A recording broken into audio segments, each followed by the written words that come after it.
Welcome to Tech4 Conference. I'm going to be joined today by Cathy Light, founder and CEO of Lideranca Group. Cathy and I met a little over a year ago now through a mutual organization, the International Association of Microsoft Channel Partners. She's a DEI consultant, facilitator, leader in everything that we can think around a business needing to get some brainstorming or thought processes around that. Cathy can help your organization with those types of things. But Cathy also became a tech provider, and there's a story behind all of that. So we're going to take a few minutes just to get to know Cathy, because she actually started well before all this in corporate America, working for a variety of companies, not the least of which is Apple during the Macintosh era. And we're going to just kind of get a little bit of a glimpse of what her experience was in corporate America, what caused her to get into the entrepreneurial status and DEI specifically. And then she's going to tell her story about becoming a woman in the cloud. So, Cathy, let's start with, you graduated college and you go into that first career in corporate America. Let's start there. What is that first step? Hi, Christopher, and everyone listening today. Thank you so much for allowing me to share my journey from corporate America into being a serial entrepreneur since 2003. Don't want to age myself too much. So when I actually was going to college, my first degree, my undergraduate degree, working full-time at Apple Computer and then going to school full-time. And it was just really a fascinating point in my just kickoff journey into corporate America. And how lucky was I to work at the launch of the Macintosh factory, the most automated factory in the world, let alone working with Steve Jobs. I reported into two of his direct reports, and it was just an amazing journey. All the people that came to the factory, I handled all the marketing and PR for the Macintosh factory, and tours. People from all over the world came to visit this amazing automated factory where computers were being produced hands-free. So, if you just think about when the Macintosh launched in the mid-'80s, how robotics was just really taking off. And so it was an exciting journey. And then I finished up my undergrad, worked at Apple for a few years, and then went into a different field, which really represented more of my degree, and that was marketing and leadership. And I worked for a division of Fujifilm, the medical and dental division. And I was also fortunate enough to work for one of the CEOs that we co-launched the first minimally invasive CCD imaging technology that was called Denticam. It was a dental camera. So the CCD imaging device was on the distal tip of the mouth mirror. So we launched a whole new marketplace around better patient care and minimally invasive products. And so from that, I was there for over a decade, and they sold the division, and I didn't go with a new company because it wasn't in the same area that I lived in, and I wanted to stay. I had two young children at the time. So I did some consulting, and then I accepted a officer position for a company that was also in the medical and dental industry, and was fortunate to learn how to do a division turnaround. So lots of experience, and when I was done with that turnaround and the division was sold, it was time for Cathy Light to take a break and not be on a plane and spend more time with my family. Well, travel is one of those things that has great rewards. It has a great cost for us, and we've got to balance those things out. So you made some tough decisions for family versus career, and that's a theme that we're hearing now in the pandemic as well. I don't want to fast forward too much, right? But I mean, let's parallel that, right? You had to make that decision. I want to focus on my young kids and not disrupt them, be able to give them stability in that life, versus now women are having to say, I'm going to leave the workplace to take care of kids or maybe older parents at home. What's that like, right? Can you give us a little glimpse into the past and the current situation? Yeah, it's interesting that you asked me that question. It probably because you read my recent article that was just posted in the American Diversity Report about the impact COVID has had on women in epic proportions. And so we have seen women in droves leave their jobs to stay home, and they've made a choice. Children are having remote learning. It's hard to balance. It's hard to balance all that. In some cases, you have two parents at home working in the same household. Then you have children and probably animals. And in some cases, you have single parents at home working and also navigating the household and the children responsibilities.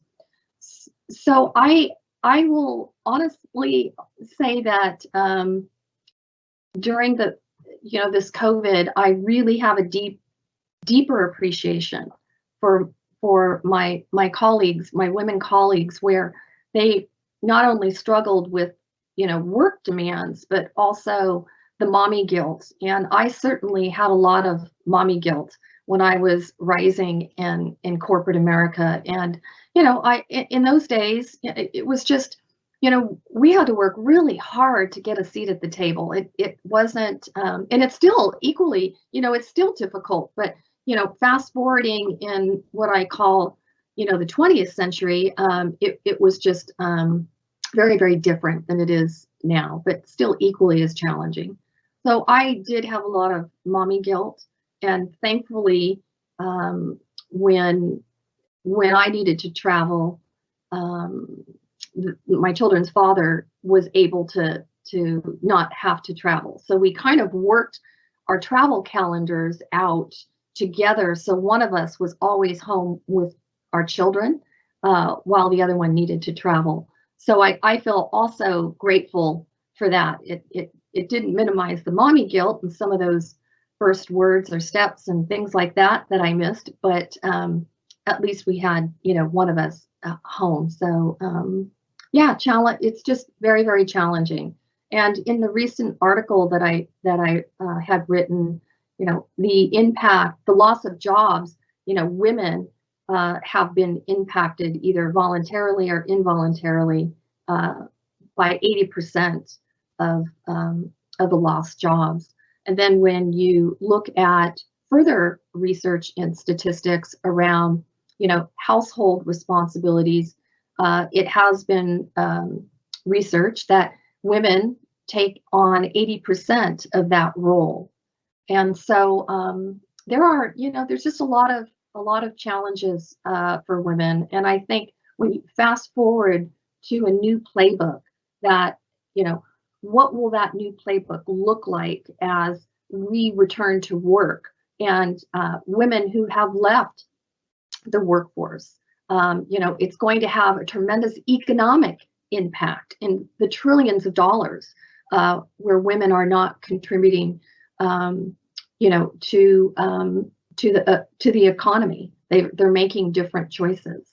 So the impact to women has been vast. I think that corporate America, and I'm helping that with some of our clients, implement plans that really have a different narrative, different playbook, and helping women return back into companies where we really need them. And there's again lots of research around the impact of women in companies, from teams, the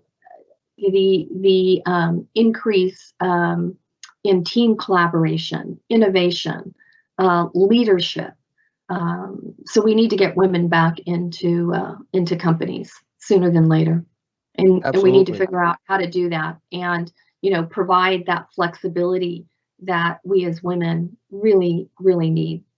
So you're going to see Cathy Light, when not only am I focusing on diversity, equity, and inclusion from a holistic standpoint, strategy standpoint, you're going to see intentionality from me in helping companies really bring women back, because we've lost, estimated at about a decade now. And it's horrible to think that we've lost such momentum, such length of time in just a really short period of time. It took 10% amount of time to 10% of the time it took to build that, to destroy it, and that's really sad. And so, I mean, let's think about that, right? So let's go back to your climb of corporate America as a woman. You are attending school and working at Apple. You continue some work at Apple. You go on to Fuji. You go on to another dental company after that.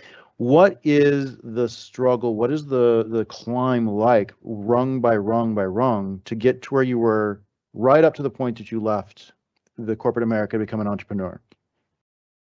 Yeah, so that McKinsey report and Lean In report, the broken rung, RUNG, that is also challenging for women entering into leadership roles, right? So that first rung is really broken. I fortunately had an opportunity to have mentors who opened those opportunities for me. They weren't without challenges, of course, but I didn't really have that broken rung opportunity. And for those of you who know me and my personality, I'm really, I really am thoughtful about my goal orientation, and so I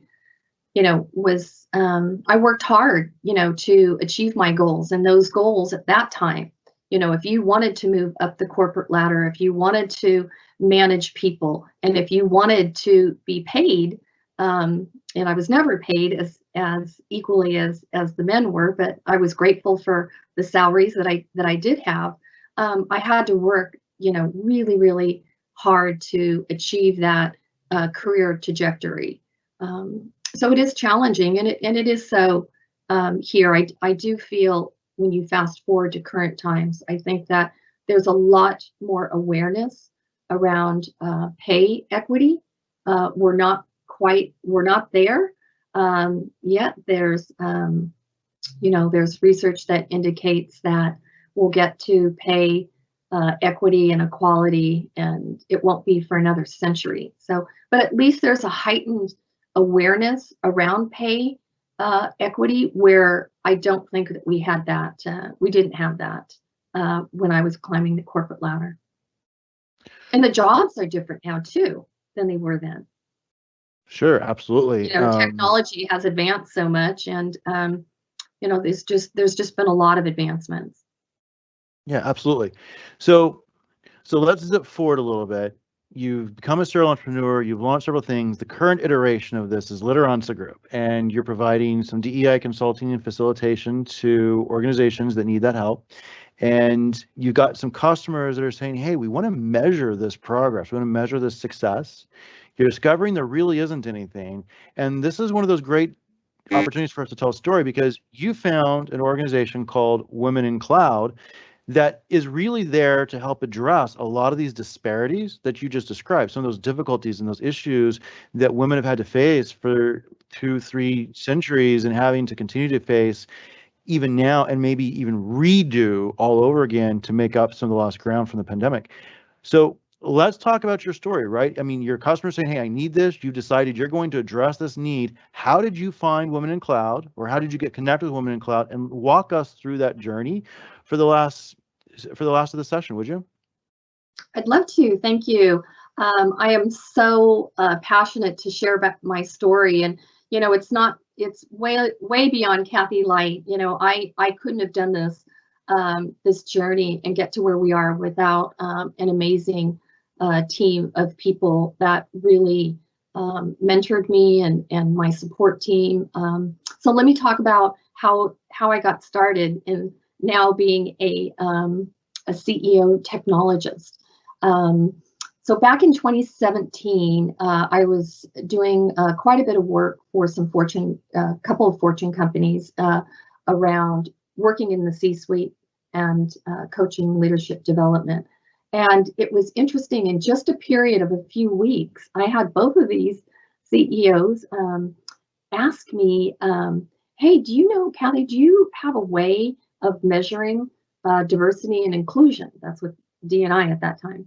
And I said, no, we don't have a tool right now that measures that. Explain to me what you're looking for. And boards and chief financial officers, resources were being allocated, both people and financial. And the C-suite didn't feel that they were moving the needle forward in diversity and inclusion. And this was based on surveys and the lack of engagement, things like that was on the rise. So I just said to both of them, well, let me get back to you. I'm going to go on a fact-finding mission, and let me see what I can come up with and make a recommendation to you. And at that time, there wasn't anything really on the market. So I decided to embark upon a journey that my team and I were going to develop this tool. And long and behold, I'm going to fast forward to 2020. It was recommended to my team and I that we apply to the Women in Cloud Accelerator program. And we were accepted. There were only just a handful there were lots of applicants, but only, I think, 13 of us that were actually accepted into the 6-month program. And when they say accelerator, it's like accelerator on steroids. I grew up in Silicon Valley. I worked with technology, but having to become a technologist was quite an eye-opening journey. I felt intimidated. I was fearful, not fearless. I may have been fearless about developing the product, but it was, what did I do? How was this all going to materialize? But I look back, and I'm sure my support team looks back and says, wow, how did we ever get through this? But I was very grateful for the people that I met, the mentorship, the allyship, and we were one of the few that really graduated with a product that was market ready. And so there's just so many people at Microsoft and Women in the Cloud, and then we joined the IAMCP network, and it's just been one thing after another. We were on the runway, ready to take off. We graduated January 23rd. It was actually my birthday in 2020, and then COVID hit. And so everything kind of went on pause for a while, but I'm happy to, that we're back on the runway. Things are accelerating. Happy to share that, we've selected Crayon, future development team. So they're working on actually our Rev 2.0 for DEInamics. So I didn't even mention the name. It's DEInamics, not to be mistaken for Dynamics 365. But our product is a registered mark, and it's DEInamics. So DEInamics measures what matters around people, process, power, and belonging. And it's around those buckets, diversity, equity, and inclusion. So super excited about our journey, and we've got a lot of things in the works. Grateful that crayon.com, US based here, is working with us on our future phases, and some really exciting developments on the horizon. And so, we'll appeal to all size companies, and we look forward to lots of success stories in the future. Well, fantastic, Cathy. And every journey comes with lessons learned. Every journey comes with experiences that can be shared. So I've got two final questions before we end this. My first question is, what lesson do you have that you've learned that you would give somebody that's just now entering that accelerator program with Women in Cloud for them to be able to succeed better than you did? Oh boy, that's a big one. You know, I'm a strategist, so I had the strategy worked out, and but it was getting to point A and point B in this whole cloud ecosystem. That was a learning experience. So I think that if I were just to frame, one of the challenges that we had is that we just didn't know what we didn't know, and I think looking at it from a market standpoint, how are you going to promote it? Just because you launch something that's really cool, and you still have to share the story and get it out to the market. And I think that because I'm self-funded, we don't have any investors. I chose that route, and I was fortunate to be able to make that happen. I do think that there are a lot of hidden expenses when you're developing a technology product. So, had I known some of the unknowns, it probably would have helped in my decision making. And so it's the unknowns, which are hard to predict, but in technology, I think they're predictable, right? Yeah, getting into the cloud. I want to give you a perfect example. Sure. So getting into the cloud was all new to my team and I. And then being on the Azure platform. And then what does that look like? What are those costs? How are those costs going to be incurred depending upon, the size of the company? So for our enterprise clients, there's going to be more Azure consumption. That was all a new learning for us. And that was crazy. Yeah, I can appreciate that. You never can account people for to do that. Right, you can't account for every variable. So, and my last question, Cathy, STEM is a big thing for women right now. I mean, right? There's a major need for women to get into STEM. So, two groups of people I want you to speak to, and a message to them. The first group being young professionals, that college student about to embark on their professional career. What word of advice do you have for them? And then the high school student about to go into college, perhaps a STEM program.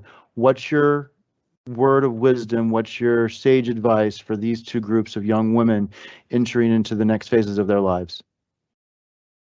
Yeah, that's a good question, because I think it's so multifaceted, and it starts with what opportunities have you been afforded, right? To make those decisions, and what I call our lanes. What lanes have been open, so you can really test where your interests lie, right? Is your interest in engineering? Is it in financial, like data analytics? Is it in medicine? And I think that we just need to be very mindful of opening more of those opportunities to young women, and then keeping them right in those lanes, or helping them evolve into their journeys. So I think education, mentorship, just internships, allowing for those learning experiences that could lead to developing a passion, that will lead to education, and that will lead to career opportunities. Okay. Well, thank you, Cathy. I appreciate your openness and sharing your story with us. And I look forward to continuing to have conversations with you in the future.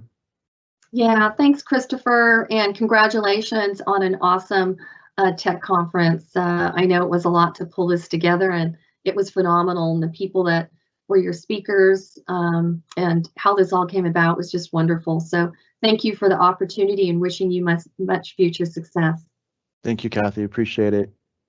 Thanks. Bye-bye. Bye, everyone.